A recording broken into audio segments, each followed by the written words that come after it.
എൻ്റെ പേര് നോമിനേറ്റ് ചെയ്തിട്ടാണ്. അയ്യോ ഇല്ല, എനിക്ക് വീട്ടിൽ ആകെയുള്ളൊരു കൂട്ടമ്മയാണ്. അമ്മയുടെ പേര് ഞാനെങ്ങനെ നോമിനേറ്റ് ചെയ്യാം? ഞാൻ അച്ഛൻ്റെ പേര് പറഞ്ഞാണെന്ന് വിചാരിക്കുകയാണ്. അച്ഛൻ ടാസ്കിലൊന്നും ഒട്ടും ആക്റ്റീവ് അല്ല, ഫുൾ ടൈം ഉറക്കവും ഇവിടെ എപ്പോഴും പട്ടികോരയുമാണ്, പോയിന്റ് പോവുകയും ചെയ്യും. അമ്മാരുടെ പേരാണ് പറയണത്. ഞാനും അച്ഛൻ്റെ പേരാണ് പറയണത്. ഗ്രീഷ്മ കൺഫെഷൻ റൂമിലേക്ക് വരിക. എന്നെ വിളിക്കണ്ട്, ഞാൻ പോയിട്ട് വരാം. All the best. ഗ്രീഷ്മ ആരെയാണ് നോമിനേറ്റ് ചെയ്യുന്നത്? ഞാൻ എൻ്റെ അമ്മ ശീലമ്മയാണ് ഞാൻ നോമിനേറ്റ് ചെയ്യുന്നത്. കാരണം എന്ന് വെച്ചിട്ടുണ്ടെങ്കിൽ ഒരു കുലസ്ത്രീയാണ് ബിഗ് ബോസ്. അതായത് അവർ പറയണത് തന്നെ ഈ വീട്ടിൽ നടക്കണം എന്നുള്ളൊരു ചിന്താഗതിയുണ്ട്.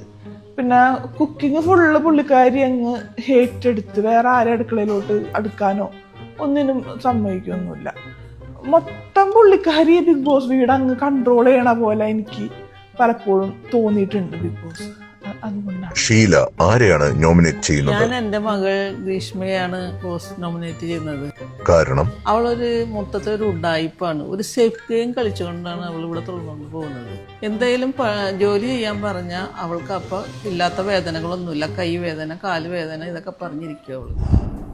അച്ഛനല്ലേ നോമിനേറ്റ് ചെയ്തേ?